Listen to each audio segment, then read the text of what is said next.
গেছে গেছে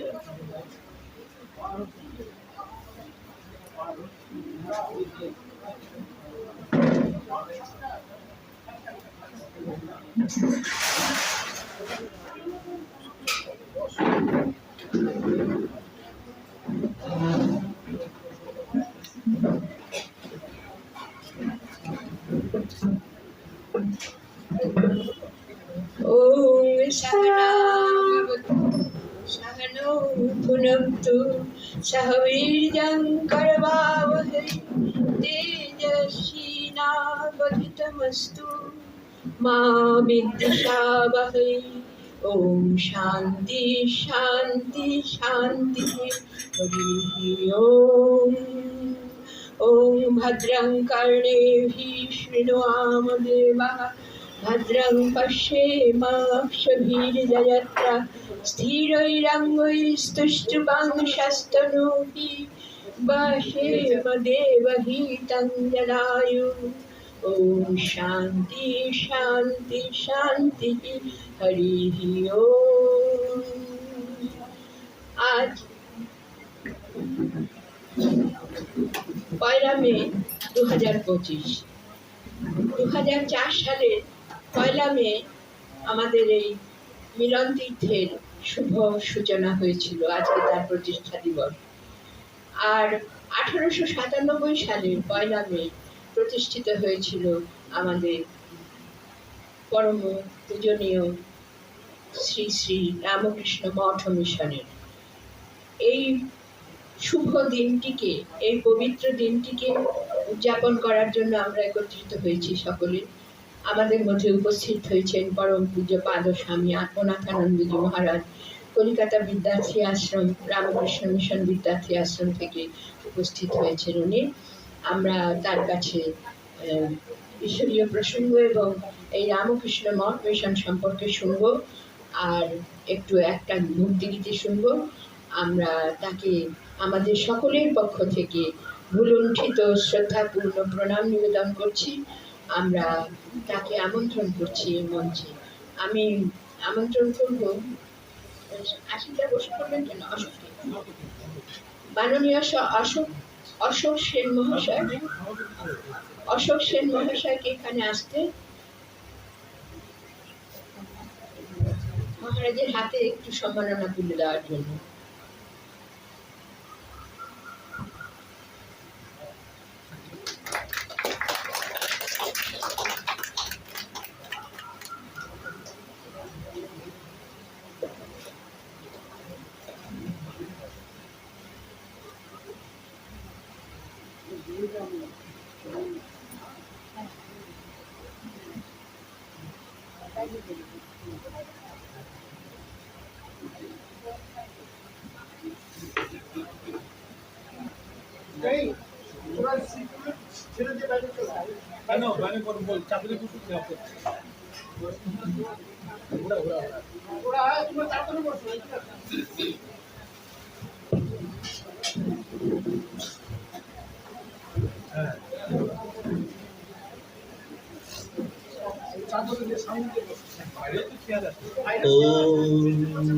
स्थापकाय च धर्मस्य सर्वधर्मस्वरूपिणे अवतार वरिष्ठाय रामकृष्णाय ते नमः।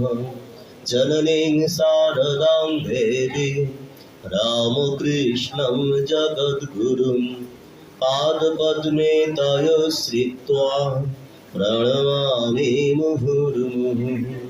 नमस्ते यतिराजाय विवेकानन्दसूरये सच्चित्सुखस्वरूपाय स्वामिने तापहारिणे। আজকে আমাদের রামকৃষ্ণ ভাবমণ্ডলীর সঙ্গে যুক্ত প্রত্যেক সদস্যদের কাছে একটি আনন্দের দিন, 1 মে। আর আপনাদের শ্রী সারদা রামকৃষ্ণ মিলন তীর্থের প্রতিষ্ঠা দিবস, তাই আপনাদের কাছে এর একটি আলাদা গুরুত্ব রয়েছে। আজকে আলোচনা করতে বলা হয়েছে এবং অবশ্যই অতি সংক্ষেপে। হারমোনিয়াম তবলা এসে গেছে, ওনারাও এসে গেছেন দেখলাম। তো এই 1 মে তাৎপর্য কি? বস্তুত রামকৃষ্ণ মঠ ও রামকৃষ্ণ মিশন টুইন অর্গানাইজেশন, বলা হয় যমজ দুটি সংস্থা। দুটি আলাদা, একসঙ্গে আছে কিন্তু আলাদা আলাদা রকম ভাবে। মঠের, রামকৃষ্ণ মঠের কার্যাবলী সদস্য একরকম, রামকৃষ্ণ মিশনের তার সদস্য কার্যাবলী আরেক রকম, কিন্তু দুটো প্রায় কাছাকাছি একসঙ্গে চলে বলে যমজ যেমন হয় আর কি। তো সেই জন্যে আলাদা করে চেনা যায় না, যমজরা যদি একরকম ভাবে একসঙ্গে থাকে। তো সেই রকম ভাবে রামকৃষ্ণ মঠ ও রামকৃষ্ণ মিশন যদি বলা হয় কে প্রতিষ্ঠা করেন, প্রথম কথায় আমরা এক কথাই বলতে পারি স্বয়ং শ্রীরামকৃষ্ণদেবী রামকৃষ্ণ মঠ এবং রামকৃষ্ণ মিশনের গোড়াপত্তন করেছিলেন। বলে কিভাবে? যে 1886 সালে, সেই যেটা আপনারা জানেন, গঙ্গাসাগর মেলার সময় বুড়োগোপালদার ইচ্ছে হলো ওই গঙ্গাসাগরের যাত্রী সাধুদেরকে গেরুয়া আর রুদ্রাক্ষ এইসব দেবেন। তো শ্রীরামকৃষ্ণ বললেন, আরে এইসব যুবক ত্যাগী ছেলেদের থেকে আর কোথায় পাবে, এদের ক্ষেত্রে 1000 লক্ষ সাধুকে দেওয়ার ফল পাবি। তো সেই যে 12 জনকে দেওয়া হলো গেরুয়া এবং রুদ্রাক্ষের মালা, সেটাকেই যেন ধরা যায় যে রামকৃষ্ণ মঠের শুরু হলো, গোড়াপত্তন করলেন। এইবার যেটা আমরা বাইরে দেখি যে 1897 সালে আপনারা সকলেই যেটা জানেন, বলরাম বসু বাড়িতে, বলরাম মন্দিরে এই স্বামী বিবেকানন্দ একদিন সকল শ্রীরামকৃষ্ণ ভক্ত মণ্ডলী ত্যাগীরা রয়েছেন, গৃহস্থরা রয়েছেন, সেখানে তিনি একটা জিনিস বললেন। তার আগে একটা আমেরিকায় স্বামী বিবেকানন্দের জীবনের ঘটনা আপনারা জানেন। একদিন সম্ভবত তখন তিনি মিসেস ব্লজেটের বাড়িতে ছিলেন। একদিন বক্তৃতা করে এসে ফিরে এসে ঘরে ঢুকে হাসতে হাসতে বলছেন, আমি আজকে একজনের প্রেমে পড়েছি। সঙ্গে সঙ্গে ল্যান্ডলেডি বলেছিলেন, কে সেই মেয়েটি? যেহেতু স্বামী বিবেকানন্দ ইয়াং গাই, একটা ইয়াং যুবক একজন, সুতরাং আর এরকম তার কিংলি ম্যাজিস্ট্রিক চেহারা, সুতরাং প্রচুর মেয়েরা তার প্রতি যে মানে অনুরক্ত সহজে বোঝা যায়। স্বয়ং বিবেকানন্দ যখন বলছেন আমি একজনের প্রেমে পড়েছি, তিনিও স্বাভাবিকভাবে বললেন, কে সেই মেয়েটি? স্বামীজি আরো বললেন, মেয়ে নয়, হচ্ছে অর্গানাইজেশন। যে আমেরিকানদের দেখে আমি দেখতে পাচ্ছি যে অর্গানাইজেশন কিভাবে করতে হয়, এর সুবিধেগুলো কি কি। তাই দেখা যায় এই 1897 সালে ওই 1 মে বলরাম মন্দিরে তিনি যখন বলছেন, সমগ্র পৃথিবী ঘুরে আমার এই বিশ্বাস হয়েছে, আমার এই ধারণা হয়েছে যে সংঘ ব্যতীত বড় কাজ করা যায় না। এইটা রামকৃষ্ণ মিশন তৈরির সম্পর্কে তখন ওই যে বলবেন আর কি, তার শুরুতে এইভাবে বলছেন, সংঘ ব্যতীত কিছু কাজ করা, বড় কাজ করা যায় না। দু একজন ইন্ডিভিজুয়ালি আমরা অল্প কিছু করতে পারি। এই জন্য প্রচলিত কথা আছে না, if you want to go fast walk to alone, if you want to walk long তাহলে গো টুগেদার। দ্রুত যাওয়ার জন্য একা হাঁটো, কিন্তু যদি অনেক দূর যেতে চাও তাহলে একসঙ্গে হাঁটতে হবে। তাই বড় কিছু কাজ করতে হলে একটা অর্গানাইজেশনে সংঘবদ্ধ হয়ে কাজ করার প্রয়োজন আছে। কিন্তু আমাদের ভারতবর্ষের যে স্বাভাবিক মানসিকতা, আমরা কিছুতেই কয়েকজন একসঙ্গে মিলেমিশে কাজ করতে পারি না, কারণ আমাদের ওই অহংকার এবং হিংসা প্রভৃতি জিনিসগুলো আমাদের এই সংঘবদ্ধ হয়ে কাজ করতে বড় বাধা দেয়। সবাই মনে করে আমি সবচেয়ে বড়, কিন্তু অর্গানাইজেশন সংঘবদ্ধ হয়ে কাজ করার মূল যেটা আজ্ঞাবহতা, ওবিডিয়েন্স, সেটা আমাদের মধ্যে খুবই কম। 5 জন মিলে কাজ করছে, একজন একটু আলাদা মানে অন্যরকম হলো, আমি বেরিয়ে গিয়ে আলাদা আরেকখানা দল তৈরি করে ফেলবো, তাতে কাজটা অসুবিধা। তাই স্বামীজি প্রথমে বলছেন, সমগ্র জগৎ ঘুরে আমার এই ধারণা হয়েছে যে ভালো বড় কাজ করতে হলে একটা সংঘের প্রয়োজন আছে। কিন্তু বিদেশে যেমন বেশিরভাগ মানুষ শিক্ষিত, তিনি ইউরোপ আমেরিকার প্রধান দেশগুলোর কথা বলছেন, সেখানকার শিক্ষিত মানুষ ভালো মন্দ বোঝে। ভেড়ার পালের মতো একজনকে বলল, আর সবাই একসঙ্গে দণ্ডালিকা প্রবাহে গা ভাসায় না। তাই সে দেশের মানুষ ইলেকশনের মাধ্যমে, নির্বাচনের মাধ্যমে তাদের প্রধানকে ঠিক করবে, কোন মতামত নেওয়া হবে সেগুলো ঠিক করবে। কিন্তু আমাদের এই দেশে মানুষ এখনো অতটা শিক্ষিত হয়নি, বা যারা শিক্ষিত হয়েছে তাদের মধ্যেও অতটা সিদ্ধান্ত নেওয়ার ক্ষমতা সেরকম ভাবে আসেনি।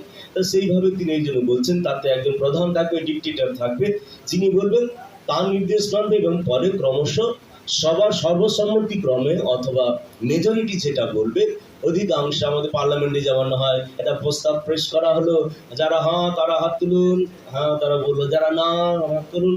স্পিকার জানে যে কোন পক্ষে বেশি কোন পক্ষে কম, ওই হ্যাঁ না শব্দ নেই, তিনি বলে দেন হ্যাঁ এর পক্ষে বেশি, এটা পাস হয়ে গেল। তাই এইরকম ভাবে স্বামীজি বলছেন, প্রথম মনোনয়নের মাধ্যমে হবে, যখন প্রায় সকলে তাদের মতামত দেওয়ার উপযুক্ত হবে, তখন নির্বাচনের মাধ্যমে কার্যাবলী এগিয়ে চলবে। সুতরাং তিনি এবার সমস্ত শ্রীরামকৃষ্ণের ত্যাগী এবং গৃহী ভক্তদের কাছে আবেদন করছেন, সুতরাং আমরা যার নামে সংসার ত্যাগ করেছি, স্বামীজি বলছেন, এবং গৃহী ভক্তদের দিকে বলছেন, এবং আপনারা যাকে জীবনের আদর্শ বলে গ্রহণ করেছেন, তার নাম নিয়ে আমরা একটি সংগঠন করতে চাই। তিনি বলছেন, আমরা যার নামে সন্ন্যাসী হয়েছি, আপনারা যাকে জীবনে আদর্শ করে সংসার আশ্রমে কার্যক্ষেত্রে রয়েছেন, যার দেহাবসানে 20 বৎসরের মধ্যে প্রাচ্য ও পাশ্চাত্য জগতে তার পূর্ণ নাম ও অদ্ভুত জীবনের আশ্চর্য প্রসার হয়েছে, এই সংঘ তারই নামে প্রতিষ্ঠিত হবে। আমরা প্রভুর দাস, আপনারা এই কাজে সহায় হন। প্রথম প্রস্তাবনা স্বামীজি এইভাবে বলছেন। আমরা স্বামী শিষ্য সংবাদে এটি বিস্তৃত আলোচনা দেখি। স্বামীজি এই প্রস্তাব করলেন, আমাদের গিরিশ ঘোষ প্রভৃতি অন্যান্য যারা গৃহী ভক্ত ছিলেন তারা বললেন হ্যাঁ ঠিক আছে। তারা সকলে এই প্রস্তাবটিকে অনুমোদন করলেন। এইবার এর নাম কি হবে? বলে যেহেতু রামকৃষ্ণই আমাদের জীবনের ধ্রুবতারা, তিনি আমাদের সবকিছুর মূলে, তাই এটি নাম হবে রামকৃষ্ণ প্রচার, ইংরেজিতে রামকৃষ্ণ মিশন। পরবর্তীকালে রামকৃষ্ণ প্রচারের থেকে রামকৃষ্ণ মিশন এটি বেশিরভাগ প্রচারিত হয়ে গেল। এখন সব আমরা সেভাবে দেখি রামকৃষ্ণ মিশন নামে এটি পরিচিতি লাভ করেছে। এবার একটি সংঘ অর্গানাইজেশন তৈরি হবে, তার কত তিনখানা জিনিস থাকা উচিত, সেগুলো এবার স্বামীজি তুলে ধরছেন। প্রথম, এই সংঘটার উদ্দেশ্য কি? আপনারা যেমন এসছেন এইদিকে, যেমন অধিকাংশই পূর্ববঙ্গ থেকে যখন আসেন, এদিককার ক্লাবগুলো তৈরি হয় সেই সময়, সেই সময় কারা দুর্গা পুজো শুরু করে, কেউ জগদ্ধাত্রী পুজো শুরু করে, এই সমস্ত আমরা দেখেছি। যখন একটা ক্লাব বা সংঘ তৈরি হয়েছে, তার কতগুলো উদ্দেশ্য থাকবে, কেন এটা তৈরি করা হলো। স্বামীজি এখন বলছেন এই যে সংঘ তৈরি হলো রামকৃষ্ণ মিশন, তার উদ্দেশ্যটা কি? সহজভাবে একদম বলছেন, দেখুন, মানবের হিতার্থ শ্রীরামকৃষ্ণ যে সকল তত্ত্ব ব্যাখ্যা করিয়াছেন এবং কার্যে তাহার জীবনে প্রতিপাদিত হইয়াছে, তাহাদের প্রচার এবং মানুষের দৈহিক, মানসিক ও পারমার্থিক উন্নতিকল্পে যাহাতে সেই সকল তত্ত্ব প্রযুক্ত হইতে পারে, তদ বিষয়ে সাহায্য করা এই মিশনের উদ্দেশ্য। একদম কোনো দর্থহীন ভাষায় বলে দিলেন যে শ্রীরামকৃষ্ণ যে সকল তত্ত্ব ব্যাখ্যা করেছেন, এর ব্যাখ্যাতে আমরা ক্রমশ আবার আসবো। সেই তত্ত্বগুলোকে কিভাবে আমরা নিজেদের জীবনে এবং অপর সাধারণ মানুষ তাদের শারীরিক, মানসিক এবং আধ্যাত্মিক কল্যাণের জন্য প্রয়োগ করতে পারে। অর্থাৎ তত্ত্বগুলো শুধু শ্রীরামকৃষ্ণের উপদেশ হিসেবেই থাকলেই চলবে না, সেগুলো দিয়ে আমাদের বাস্তবিক জীবনে তার প্রয়োগ করতে হবে। যেমন তিনি নিজেই বলছেন, কেউ দুধ দেখে শুনেছে, কেউ দুধ দেখেছে, আর কেউ দুধ খেয়ে হৃষ্টপুষ্ট হয়েছে। এখানে স্বামীজি যেটা বলছেন, অর্থাৎ শ্রীরামকৃষ্ণ পরমহংসে বড়িয়া আচার্য থা, বড়িয়া সিদ্ধ মহাত্মা থা, বড়িয়া মহাত্মা থা, এরকম অনেকে শুনেছে জগৎ জুড়ে, ভারতবর্ষের বাইরে, সেটা একরকম। তার উপদেশগুলো কিছু কিছু পড়েছে, সেটা আরেক রকম। এবার সেই উপদেশগুলোকে বাস্তব জীবনে প্রয়োগ করে লাভবান হয়েছে, সুন্দর উন্নত জীবন যাপনের অধিকারী হয়েছে, আনন্দের অধিকারী হয়েছে, সেটা হচ্ছে আরেক রকম, দুধ খেয়ে হৃষ্টপুষ্ট হওয়া। স্বামীজি এটাই বলছেন, শ্রীরামকৃষ্ণ যেভাবে যে উন্নত জীবন যাপন করছেন, তত্ত্বগুলো ব্যাখ্যা করেছেন, সেগুলো কিভাবে সাধারণ মানুষ তাদের দৈহিক, মানসিক এবং আধ্যাত্মিক, দেখুন তিনটি জিনিসই বললেন, শুধুমাত্র বললেন না যে কিভাবে তাদের আধ্যাত্মিক উন্নতি করতে পারে, কিভাবে ধর্মজীবন যাপন করতে পারে, কারণ শরীর মাধ্যম খলু ধর্ম সাধনম, খালি পেটে ধর্ম হয় না। এই জন্য কিছু মানুষের জন্য আগে শারীরিক সমস্যাগুলো দূর করা প্রয়োজন। আগে খাওয়ার দাওয়ারের, পোশাক পরিচ্ছদ কিভাবে তারা যে অত্যন্ত মানে এভাবে তারা জীবনযাপন করছে, মনুষ্য জীবনের মতো নয়, সেইগুলোকে কিভাবে তাদের ভালো করা যায়। আগে তাদেরকে ভালো মানুষ করতে হবে, সুস্থ সবল জীবনযাপনের উপযোগী করতে হবে, তাদেরকে ভালো নাগরিক করতে হবে। তারপরে তাদের মানসিক চিন্তা ভাবনাকে আরো উন্নত স্তরে নিয়ে যাওয়া এবং শেষে তাদের দৃষ্টিভঙ্গিকে আধ্যাত্মিক দিকে নিয়ে যাওয়া, এইভাবে তিনটি ধাপে নিয়ে যাওয়া। তাই বলছেন দৈহিক, মানসিক এবং আধ্যাত্মিক উন্নতি করবে কিভাবে সেই শ্রীরামকৃষ্ণের জীবনবাণীর যে তত্ত্বগুলো, আদর্শগুলোকে তারা দেখাতে পারে, সেইটা প্রচার করাই হচ্ছে এই রামকৃষ্ণ মিশনের উদ্দেশ্য। একদম বললেন। এবার ব্রত কি হবে? যারা এই মিশনে অংশগ্রহণ করবে, এবার শুরুতে যেটা বলছিলাম, মঠ এবং মিশন দুটো টুইন অর্গানাইজেশন। মঠের, রামকৃষ্ণ মঠের সদস্য কেবলমাত্র সাধু ব্রহ্মচারীরাই হতে পারবে, অনেক মনাস্টিক্সদের নিয়েই রামকৃষ্ণ মঠ গঠিত। যেমন আমরা সকল সাধু মহারাজরাই রামকৃষ্ণ মঠের সদস্য, কিন্তু রামকৃষ্ণ মিশনে কিছু মনাস্টিক্স, কিছু নন মনাস্টিক গৃহস্থদের নিয়েও রামকৃষ্ণ মিশনের পরিচালন সমিতি তৈরি। তাই সমস্ত সন্ন্যাসী সাধু ব্রহ্মচারীরাই রামকৃষ্ণ মঠের সদস্য, কিন্তু রামকৃষ্ণ মিশনের সদস্য নয়। রামকৃষ্ণ মিশনের সদস্য হওয়ার জন্য আমাদের জেনারেল সেক্রেটারি বা ট্রাস্ট বডি যারা রয়েছে, তারা যে সাধুদেরকে তারা অনুমতি দেবেন, তারাই রামকৃষ্ণ মিশনের সদস্য হতে পারবে। এবং সেই সঙ্গে যে সকল রামকৃষ্ণ হিতৈষী ভাবধারার সঙ্গে যুক্ত অ্যাডমায়ারার রয়েছে, আমরা বলতে পারি, তারা ভক্ত হতে পারেন, ভক্ত নাও, দীক্ষিত ভক্ত নাও হতে পারেন, তারা কাজের সহায়ক হতে পারেন, অ্যাডমায়ারার, ওয়েল উইসার্স, এইগুলো বলা হয়ে থাকে। তারা রামকৃষ্ণ মিশনে, সেখান থেকে কিছু মানুষ সোসাইটির বিভিন্ন ফিল্ডে রয়েছে, তেমন সব ভালো মানুষদের নিয়ে আর সাধুদের কিছুকে নিয়ে রামকৃষ্ণ মিশন তৈরি করা হয়েছে। তাদের জীবনে ব্রত কি হবে স্বামীজি বলছেন, এইটা ভালো করে শুনুন। জগতের যাবতীয় ধর্মমতকে এক অক্ষয় সনাতন ধর্মে রূপান্তর মাত্র জ্ঞানে সকল ধর্মাবলম্বীর মধ্যে আত্মীয়তা স্থাপনের জন্য শ্রীরামকৃষ্ণ যে কার্যের অবতারণা